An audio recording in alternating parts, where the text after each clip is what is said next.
Hey everybody, it's Danny with Total Geek Live, and I'm here with Baltimore and Guy and Kaiser, and we're going to review It, the movie What? that just It, Oh, It, It. like this one right here, okay. Okay. this I'm it. with you. I'm with you, dog. You with me? You with me, dog? Okay. Yeah. So it's gonna be good times because the movie's been out. I think 2 weeks now, or 2 one, weeks. 2 weeks. Sure. It's a good one. It's a good one. Right. It is a good one. Yeah, and Yeah. we're gonna start off spoiler free here at first, but once we get into spoiler territory, we will let everybody know. I'll change the screen to say spoilers, so you know that at that point, if you don't want to hear anything specific about the details of the movie, you can stop at that point. Or if you're only interested in hearing about spoilery details of the movie, you can jump to that point. So when the spoilers start, you need to leave town. That's right. So it's 27 years later, isn't it, guys? Yes, it is. Yeah. Since Since the miniseries, yeah. Yeah. How long since the book? How long between the book release and the miniseries? 1986, I believe. Okay. Yeah, I So, think so. so not Yeah. 27 years between the book No. and the... But they certainly timed the miniseries and this new release perfectly. Yes. As if they planned it. Dun dun dun. It's almost like the 25 years later of releasing the sequel to or season 3 of Twin Peaks, Twin huh? Peaks. Twin Peaks, right? True. That's And part. oddly enough, Pennywise, the actor who plays Pennywise, is 27 years old. Yes. was born the year it came out. Yeah. Wow. That's Yes. right. Yeah. Yep. Yeah, in fact, he just had a birthday. That would be it. Yep. Yeah. So this was, I mean, in all fairness, Kaiser and I have not read the book. However, Danny and Guy have both read the book. I think we've all seen the miniseries at some point. Then we watched, the new version that just came out. It was really exciting, really interesting, and I really liked that they actually stayed with the kids this time and Right. just kind of built up that story and let that kind of breathe and become its own thing. And plus, it was a lot of fun. Mhm. And I know it's kind of weird for a horror movie, thriller movie to say this was fun, but you just had a lot of the charm of the losers, and their kind of camaraderie and how they came together. I really enjoyed seeing that unfold. Yeah, absolutely. And it's for people who've not read the book or maybe not even seen the miniseries that, originally it's set up in the 1950s, around the 57, 58 era.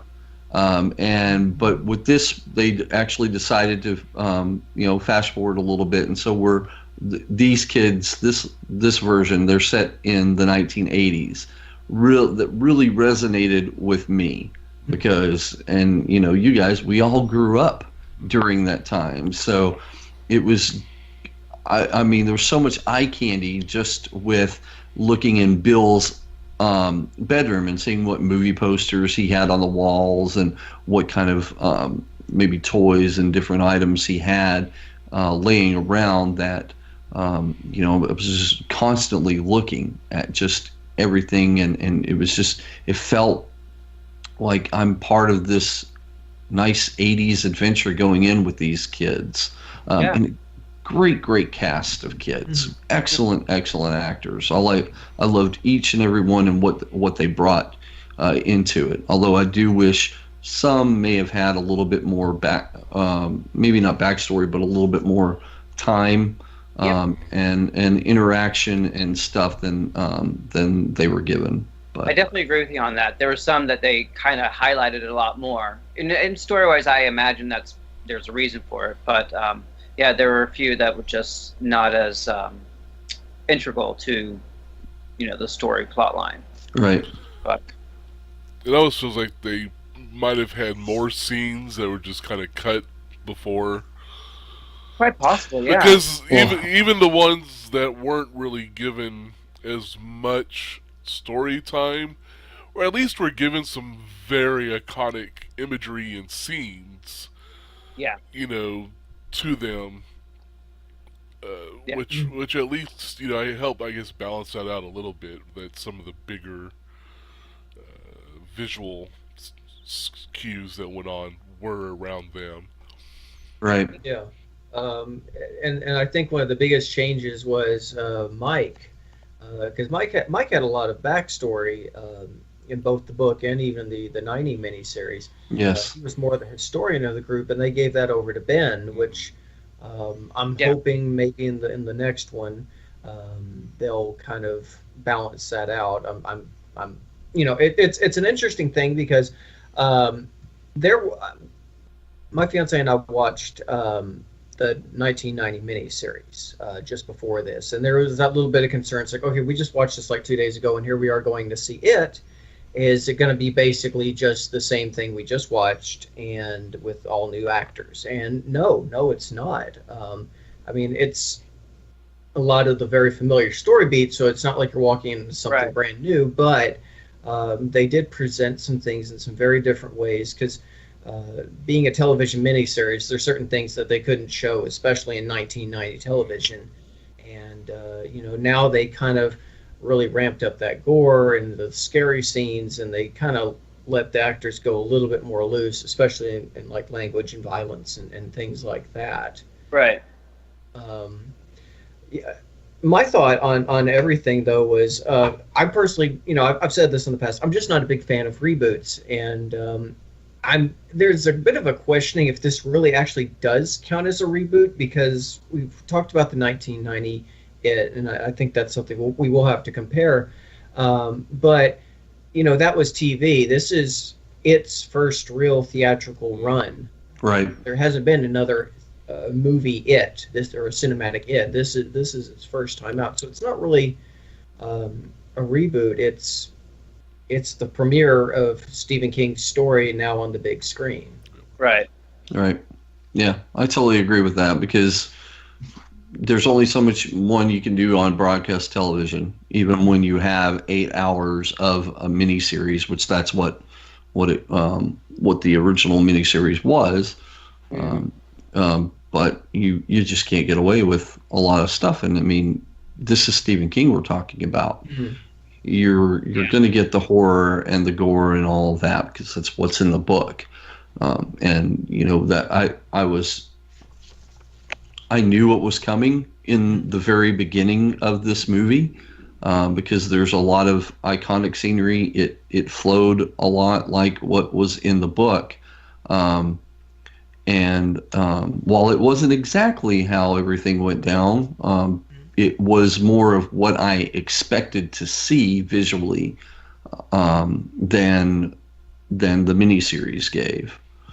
So it was kind of I don't know, it was kind of nice to see what played out in my head when I read the book, and seeing it actually play out there was exciting and just kind of a wow moment for me. Yeah, it was a really good movie. I was really glad I caught it in theaters. It was one of those there's a lot to seeing a horror movie in a theater when it's a good one, when it's hitting its beats and getting its scares, that collective tension. That's why you go to a theater, Right. At least these days, it's one of the few reasons left to still go to a theater, is for that collective, and Yeah. Right, and people laughing, At a little themselves bit for being at so themselves scared. for being yeah. scared, and you're looking at whoever's to your left or right, and talking about, wow, did that get you? That got me, that kind of thing. Yeah. That's the thing about this movie I was so surprised about is how many jump scares there were. Did not expect as many as there were. were. There were a few that It's got very, very surprising. Yeah, there was actually a few that actually kind of got me, and I'm a little desensitized Really? from. Well, scares have been like in gaming have kind of become what horror is in a lot of games. Oh yeah. Yeah. And so you get a little desensitized to the jump scare, and they telegraph it usually so much in the movies that there's the actual jump scare, then there's the telegraph too much, not really a jump scare. Right. And, this movie's jump scares, I didn't get a whole lot of false ones. Mhm. There were some that were actually just out of the blue. I didn't see coming, which I'm surprised I didn't. But do we want to go into spoiler territory now, so we kind of talk about the specifics, or is there any little wrap-ups we want to do in the spoiler-free first? I think we can move on. Yeah. I don't know. I mean, I guess we can. I mean, that's where all the meat of the conversation is going to be and stuff. Yeah. So, True.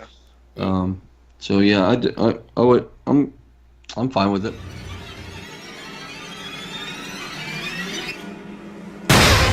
Hit me with some. We're all about them spoilers. So the jump scare I wanted to specify that got me the most was, and I didn't see coming, and I'm surprised, was it's in all the trailers with the scene where they're watching the film or the slideshow. The slideshow. Yeah, it's the slideshow. And Okay. I did not see the screen size Pennywise coming out of the screen at the children and chasing them out of the garage. I didn't see that coming. Completely got me. Okay. Yep, I totally agree with you. I thought there was just going to be, the imagery stuff and that's it. And maybe the lights go out or something in the room happens or whatever. Yeah. But no, we get this big, ginormous Pennywise that's kind of crawling out of the screen.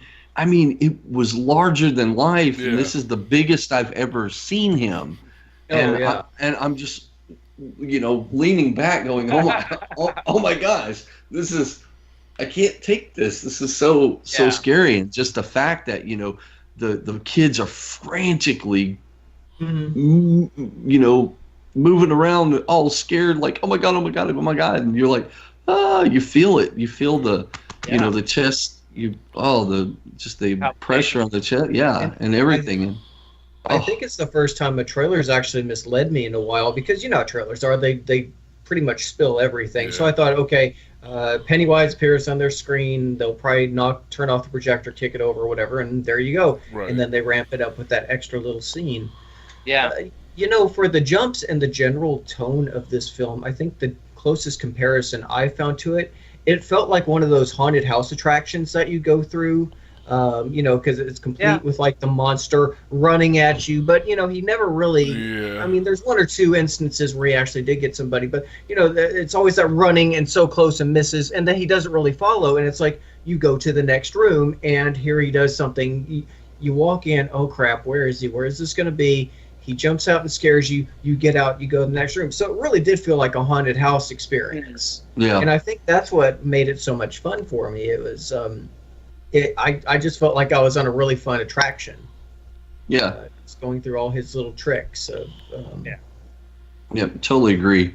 Now, the one thing I noticed that, and I'm okay with it, because I understand where in the book, set in the 50s. The fears that all the children have are iconic movie monsters, Creature from the Black Lagoon, the Werewolf Man, things like that. Whereas in this movie they kind of changed things up. The creepy painting In the Yeah, which Oh, yeah. a lot of people were saying, "Oh, that looks like something from Creepypasta." Yeah, it was in Stan's dad's, because his dad is Rabbi.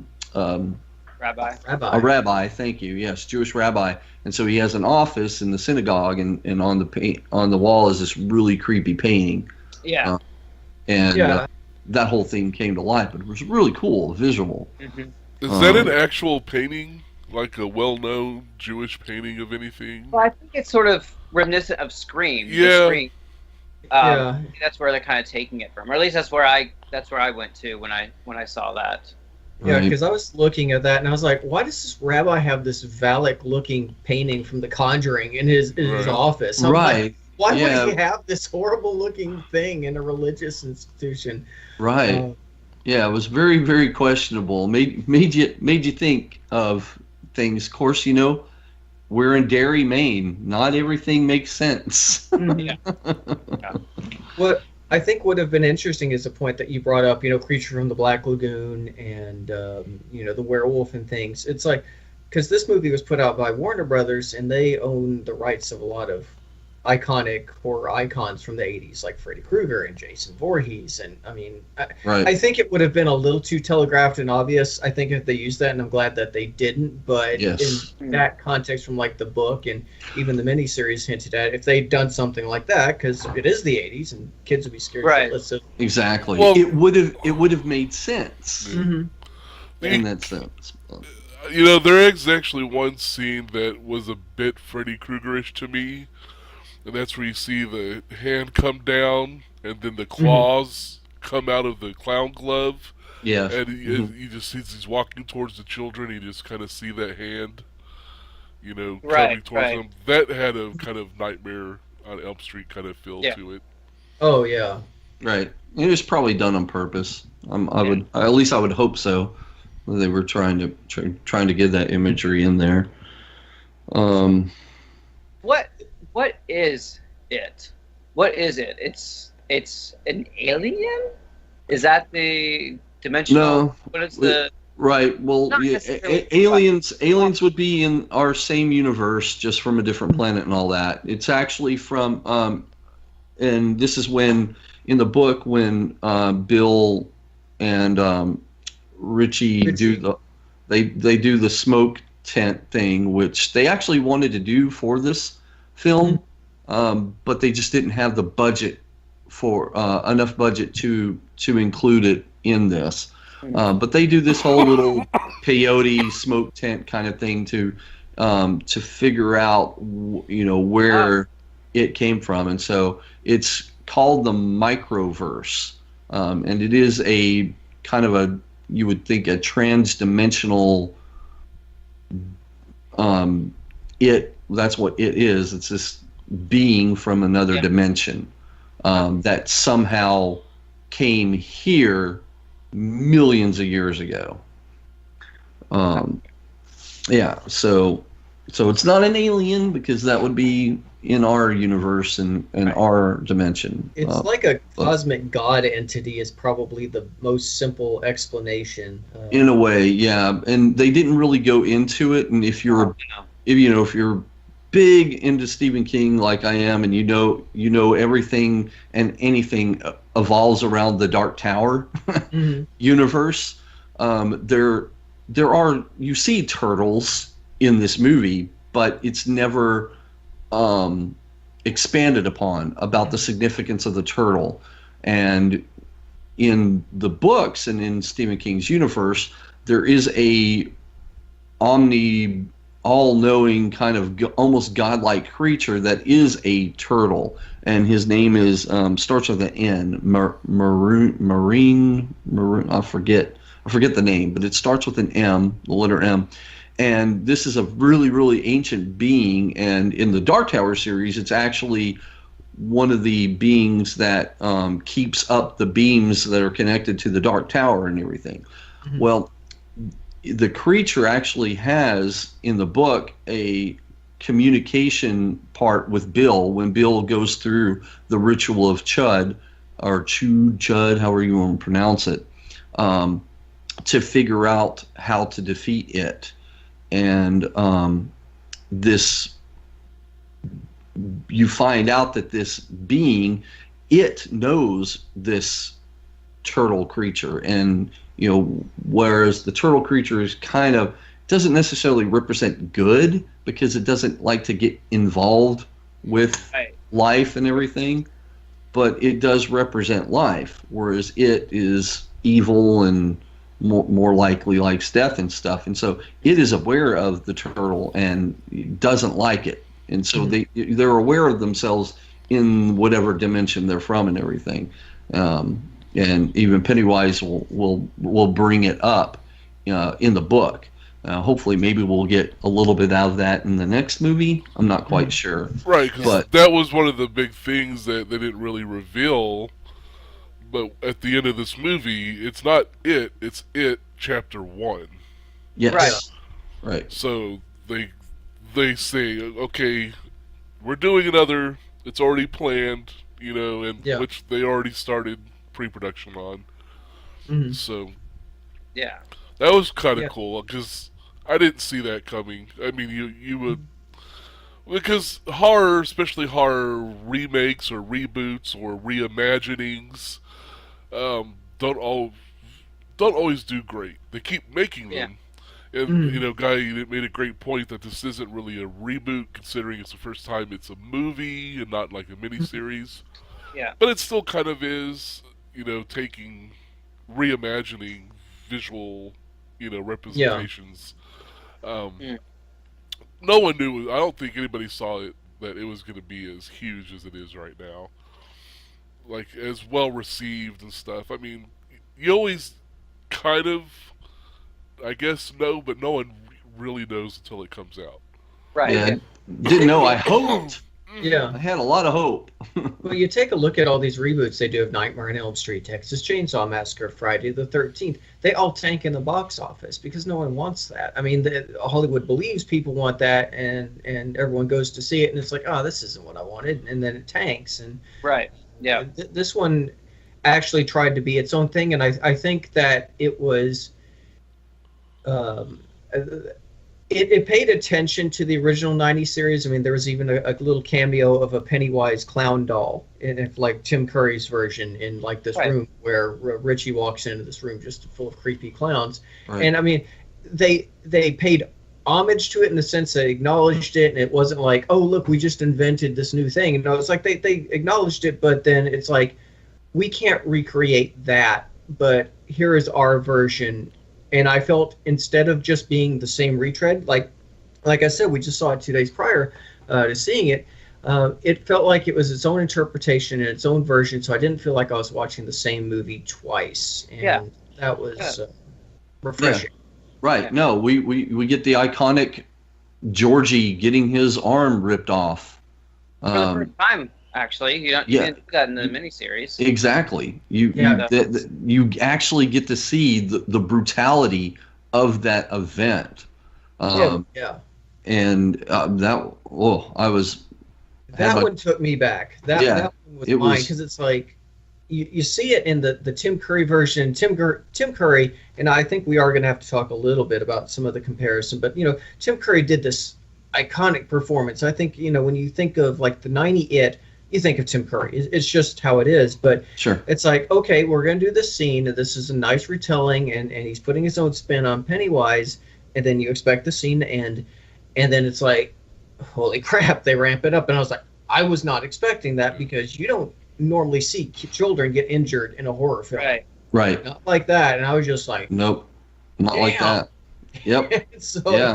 And it was really cool because Pennywise was so different. And the thing I always noticed about this version, his eyes were always glowing in the sewer. And it was just, he was off. There was something so unsettling and unnerving about this version. Right. It was very unnerving, but because of the way that he would childlike, joyfully talk about the cotton candy and when he's trying to get Georgie to imagine the balloons and the circus and everything and all that, but then the drool starts coming down, and you see the eyes kind of change, and you see his persona change, you're like, oh man, this is a this is not a clown. This is a monster. Yeah. Yeah. It's just amazing little brief transformation there that just kept gradually more and more and more, and you're like, whoa. But then he would go back, you know, quickly, and it was like, oh man, it was just so creepy. And the thing that he would do with his eyes, which that's the actor actually doing Really? his eyes, yeah, that was not CGI. Bill Skarsgård can actually make his eyes go wiggity wonky like that, and it's just, oh, it's so creepy, That's delightfully The creepy. unsettling part. Sorry, John, I didn't mean to cut you off there. But the unsettling part is like, you know, down here he's talking about the circus got washed away, and there's cotton candy, and it's like, and popcorn, and then he's like, pop, pop, pop, and they're all having fun and giggling. And he's just like, and he gets the serious face. I'm like, oh crap! It's like, why aren't you leaving? This Right. is when you go now. He was going to, but it's like, no. It's like, it's good. I'll make another boat, and he didn't. Yeah. And I think, you know, one of the things, yes, of course, there's the thought connection that this is a reboot, this is a retelling or whatever. But I think they masterfully avoided that by only focusing on the childhood aspect of the story. And I thought, you know, giving that, you know, like I said before, giving that room to breathe and to tell and kind of introduce us to, you know, the characters was a better way to tell the story and not be a retread. You know, if you've read the book, you know, it's a lengthy book. There's a lot, you know, and to try to cram it into a 2-ish hour movie would have really done an injustice, you know, with and the kids. So I think they're very smart to decide on one story or the other and go with it there. And so I thought it was a very excellently well done film. Directing, the acting, the writing, it was just all around great. And you know, one of the plot questions I have, I feel like are something that will either be answered in the next one, but I still have them. I feel like if this happens every 27 years, why does no one ever do anything about this? Is there some sort of like malaise that falls over There is. Okay. Yes, there is. In Derry, Maine, there is kind of this malaise kind of thing that, and that the town is just cursed. Yeah. Because it feels like there's no, like, if this is happening, people are like, wake the up, people, and because there's ambivalence towards all the violence. When Georgie was getting attacked, when Ben was getting attacked by the bullies, they just drive by, and it's like, there is a theory that Derry itself is an extension, where Pennywise is an extension of it. Derry is an even larger personification of it itself, in a sense that Derry is it. And this whole town, that because he's existed before people came, and he just somehow knew that human food was one day going to arrive on the planet, and this would be a perfect feeding ground for him. And he does. He puts like this general malaise that forces people to forget, and that's why everyone forgets. It's like, that's why, like, when a kid goes missing, there's like, oh, where's my kid? And then it's like, oh, okay, we got another one, and just puts it right over. Put it right over the other one. About it. Yes. Okay. All right. Yep. And then the other question I had is there a limit to what he needs to feed on before he hibernates? They never really discuss that. They just give a kind of a window of time. They never put a specific number down. It's just a window of time of between 12 and 18 months. Yeah. And then that's roughly around there.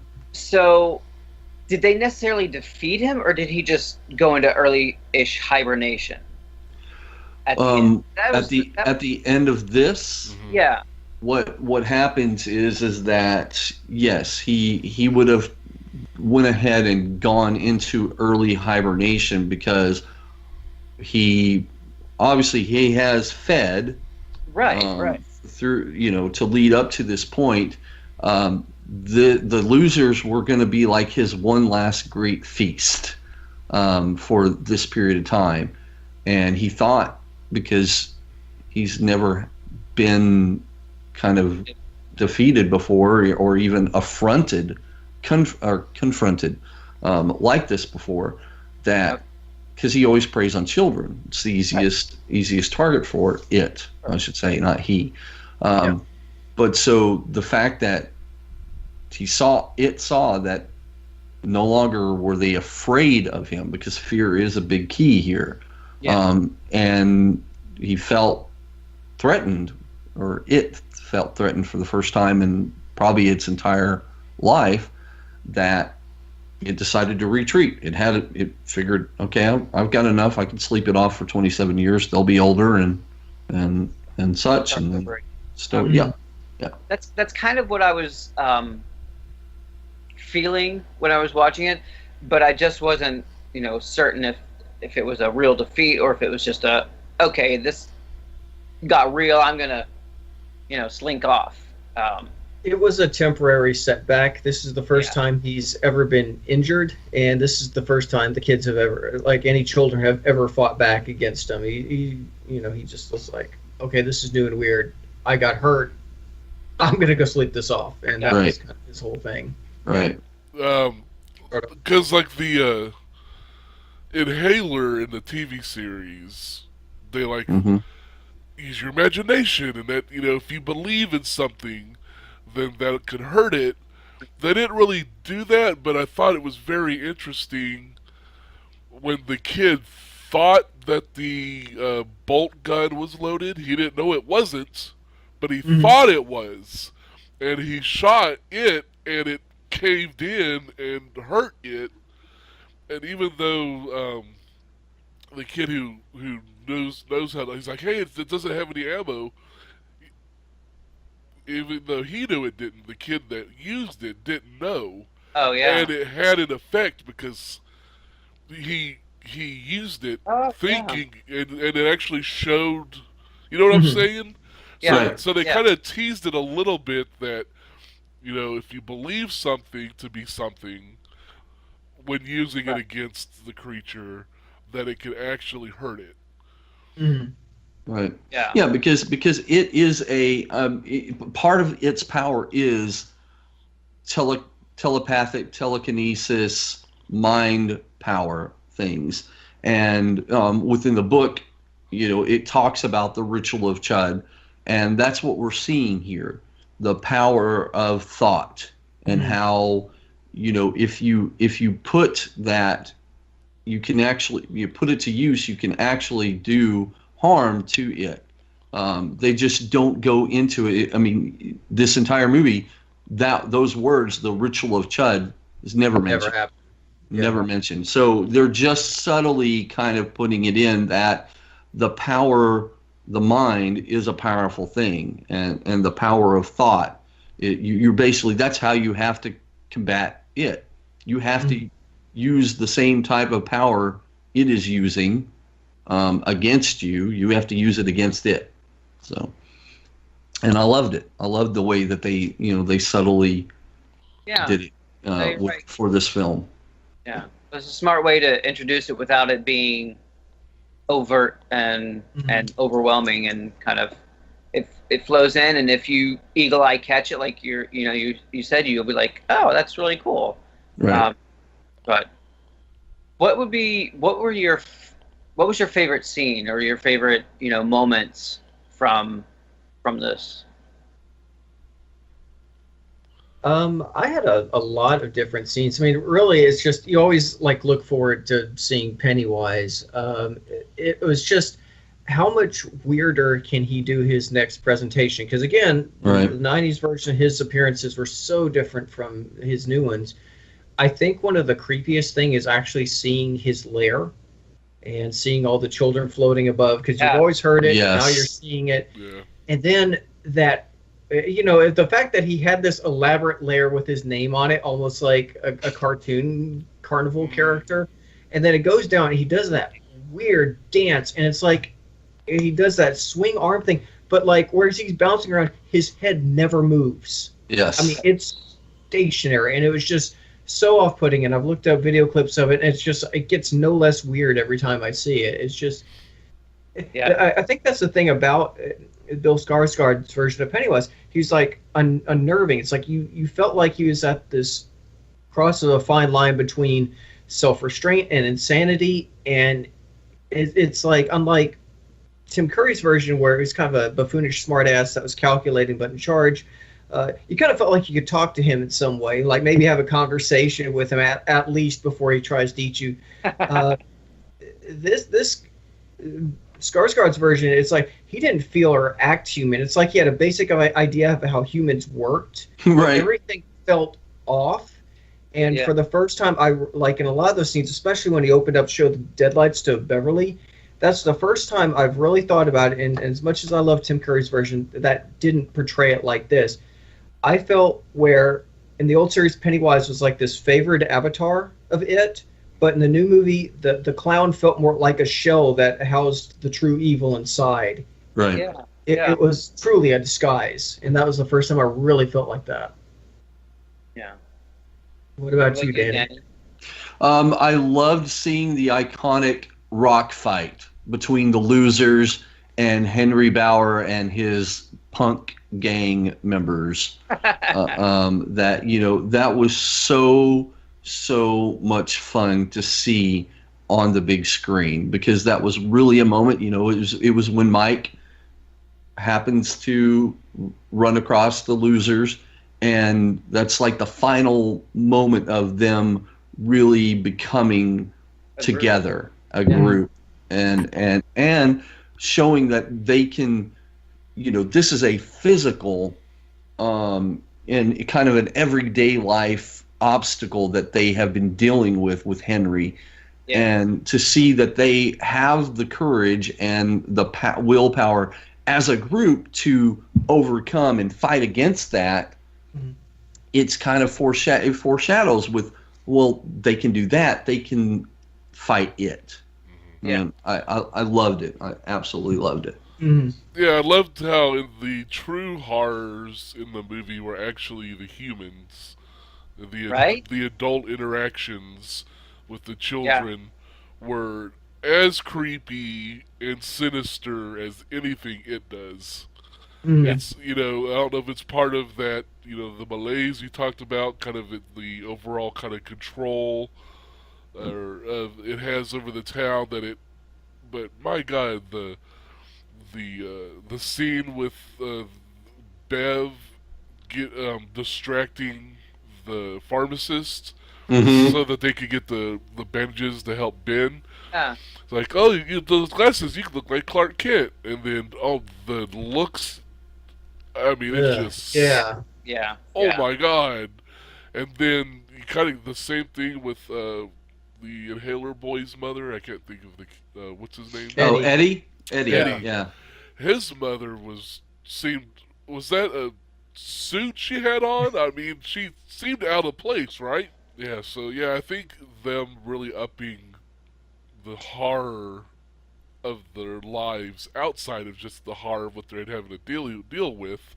Yeah. You know, it kind of makes them the ideal protagonist for it. You know, they're dealing with this every day. I believe. Yeah. You know, one of you said already. You know, it's like so it makes sense that they could take it on. Right. Yeah. I think for me, by far, hands down, my favorite character is Ben. I thought he was so fun and so charmingly real. Everything about him was just so genuine, and I really loved that interaction he had with Bev and with Bill and everything, and that just whole, like, he really he is my favorite character in the movie. I really liked him, and I loved his when they all went to his house and in his room, and she sees the new kids. The New Kids on the Block thing. I mean, the humor there's you go back to just how much humor was in this movie. And it was unexpected. I loved the New Kids thing, the way they would do the little things, and the music cue. Yep. And then just the fact that she recognized it and knew that he could get teased for it, and so she just put it back so that he wouldn't. And that's just those moments that they had. All of them were really wonderful and really true. You know, moments, and I really, really liked that very much. Right. Yeah, the Right. movie also almost had a Stand By Me feel to it more than an It feel during parts of it, because they focused on the kids through the whole time, which makes the overall movie work so well, is focusing on just the children in this, that you get those great Stand By Me like moments that are just, this is life of this is a day in the life of these group of kids, these outsiders, these, and so And it's even go ahead. and even Goonies to an extent. I mean, it goes back to Goonies where it's just, I mean, they didn't fight an evil clown, but I mean, they had this one big adventure, subterranean adventure, and that was really cool. Yeah. I mean, if we're talking about comparisons, the creators of Stranger Things almost directed this movie. Yes. And of course, Richie is the character, the actor who plays Richie is on Stranger Things, and of course, there's great comparisons, just because of time period, 80s. But I think that right, it's really excelled that kind of like everything we kind of enjoyed about that nostalgia and growing up was elevated here. Really, really great. And to Kaiser's point about the adults being, an evil too. You have the father of Henry Bowers. Oh God, yeah. And it's almost I can't quite remember how Mike's family was. I feel like they were a lot more kind and open. Yeah, normal. As comparatively, but you're right. The adults are awful, and it's not surprising. Some of these, the kids have these, reactions and are so, responding to that kind of abuse and neglect and all of that. Yeah. It's interesting. I feel like we're kind of in a kid actor renaissance again right now. Kid actors are actually acting like normal kids again. I mean, we're seeing it in Stranger Things, and we're seeing it here. And how funny all these moments are based in the 1980s. Right. That seems to have something to do with it when it comes to that. But there were a couple other interesting moments, like when Henry went full psycho and was clearly under its influence. It's like when he was tracking the kids down at the house. I don't know if you saw it, but I did, and I pointed it out to Jen. But his blood, the way he's all covered in blood, and it's like it was like leaned up. It looked like Pennywise's makeup. Oh, I didn't catch that. So nice. I caught that, and one of the scenes that I felt got some criticism, which I didn't think it was really a problem, is when Ben was the one to rescue Beverly, and he did so by kissing her. Mm-hmm. And it's like, oh, that's so convoluted. And it's like, again, we're dealing with powers that if you believe in it enough, exactly, you can make it happen. Exactly. True love's kiss, and the romantic of the group who genuinely loves her. Yeah. That if he loves her enough, he can bring her back. It makes sense contextually. I think so too. Absolutely, absolutely. I don't see why people would have any problem with that, and that they do. They just didn't realize, what you just said. Yeah. That it was he was the only one who really believed that he could bring her back. Yeah. Yeah. Because of the power of the thought. Mm-hmm. So no, I liked it. I liked it a lot. Oh yes. I mean, there was just so many great scenes in this movie. I could go back, and it was great. This could be an 8-hour-long discussion going through just each scene and just dissecting it. Dissecting it. Yep. Yeah. Exactly. But overall, it's extremely well done. So glad I saw it in the theaters. They're talking about doing an extended director's cut of this film. So good. I read about that. They actually talked about, because earlier we were talking about scenes that hit the cutting room floor, and the director did talk about one in particular with Stan, and at his at the bar mitzvah thing, and leaving that in for the director's cut, because it did make it was cut from this version, but they want to put it back in for the director's cut. That makes sense, because he was one of the characters that kind of got a short shrift. Yeah, exactly. Stan and Mike both did not get enough. In my opinion, and especially Mike. I mean, he's the guy that sticks around, people. He stays in Derry. In case you didn't know. I wonder if they're going to change that since they have Ben being the librarian. I know Ben being the librarian guy, and that's the thing is Ben did go to the library, yes, and and that kind of stuff. And there is the later on the iconic scene, as Ben as an adult, and right, yeah, or no, he wasn't in the library during that. I'm thinking of somebody else. Never mind. But yeah, that kind of bugs me in a way. I kind of want Mike to be maybe. Okay, I'll be okay with it if it's like a Ben and Mike thing. Maybe like Ben's not there all the time, so but he still likes to be a historian stuff, and so Mike's always sending him text messages or what have you about it, and then like maybe they team up and go over all that kind of stuff.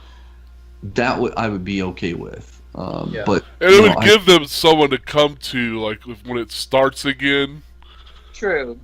They would be the most aware of it, right? So to be able to come to them that close, go ahead. The movie. I imagine the director's cut is it's going to be pretty lengthy, but it already felt like a pretty long movie. It's over 2 hours. Right. But I'm not surprised, but I'm intrigued to see, what they actually didn't get into the movie. Yeah. Because I think putting part 2 in the 2000 teens is going to be tricky because now you have social media, now you have text messaging.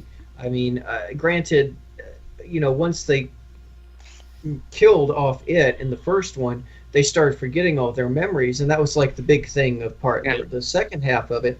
They, other than remembering that they had a pact, that it took a little bit of prodding for them to remember, they didn't really remember any of this until moments came back and they all started reuniting. So it's like, are they not going to? I mean, are they going to remember each other for social media? I mean, it's like that's going to be a tricky prospect. I'm going to be interested to see how they overcome that challenge because that's going to be definitely trickier.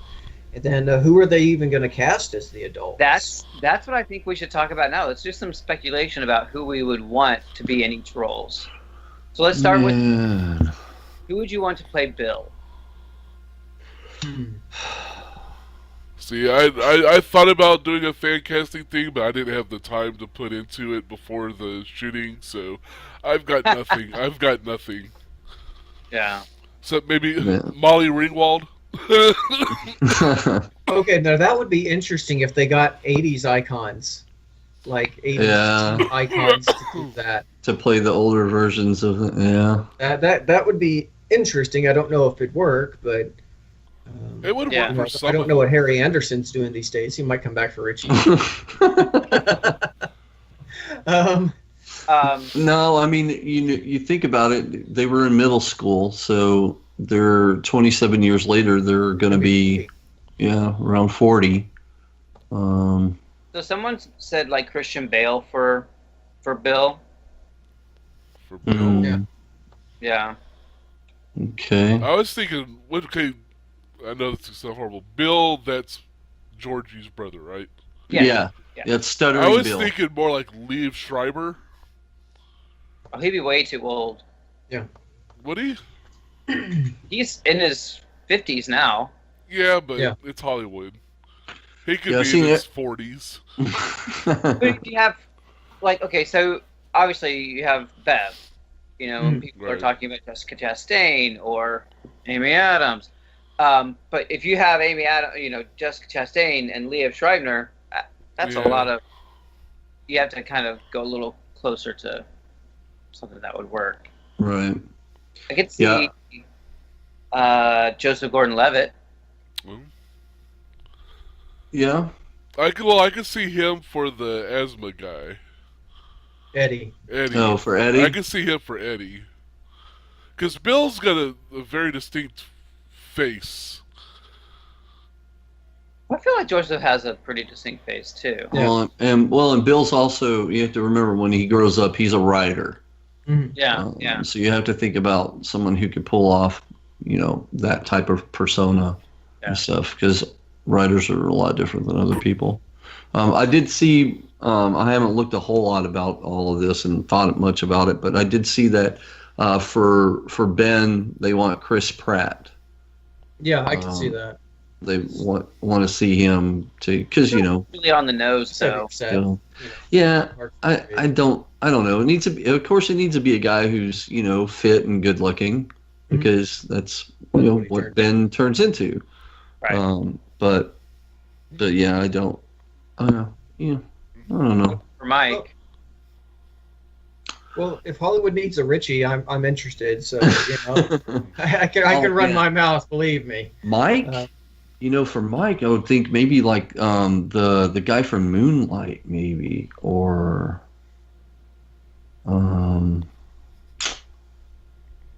Mahershala? yeah. Oh, yeah. Be a good Mike. Or maybe Chadwick. Chadwick Boseman? Mm-hmm. Yeah. I'd be done with that. Yeah. What about John Boyega for Finn? I'm sorry, not Finn. For Finn. Mike. Well, I mean, he was Finn, but he's got kind of this. Right. Yeah. He might be a That I think he had the profile. I mean, the side profile. I think John Boyega could do it. right. Yeah. Yeah. Or two. Just I as don't long, know that whole just as Star long Wars as it's not Kevin Hart. No. Oh, Gotcha. No, I don't want any. Yeah. No true comedians and stuff. This needs to be. This needs to be dramatic actors who can actually, who can do a little bit of comedy, but Yeah. Because I have a feeling Pennywise is going to be even worse in this next one, because he's going to have a 27-year grudge against this group. Yeah. For Right. sure. Yeah. Yep. All right. Well, I think it's pretty obvious that we all love the movie, and we're all on board for the sequel. Oh, yes. Oh yeah. So, We're in the death fights for the sequel. Yes. All those dead lights. so Yeah. we What do want you to wrap this up. I'm losing Yeah, we my can ability definitely to. wrap it up and put a nice little bow on it. Or I guess Pennywise doesn't really have a bow, but we could He has a bow. we could tie it up like a nice red balloon and let it float away. But yeah, so that's it, guys. We really, really, really enjoyed the It movie, and we're looking forward to Chapter 2. We hope that you enjoyed it. If you did go out and see it, if you haven't and you like R-rated scary movies, then definitely want to see this one in the theater. Oh, yeah. It just brings out a little bit of extra wow factor to see it, especially, I mean, just the sound and the visuals and everything. Definitely a theater movie experience to do it. So Float too. yeah, because you'll float too. They all float. So we thank you for tuning in, and we're Total Geek Live, and it's all geek to us, guys. So, bye. There Bye-bye. you guys. See you next time. Beep beep.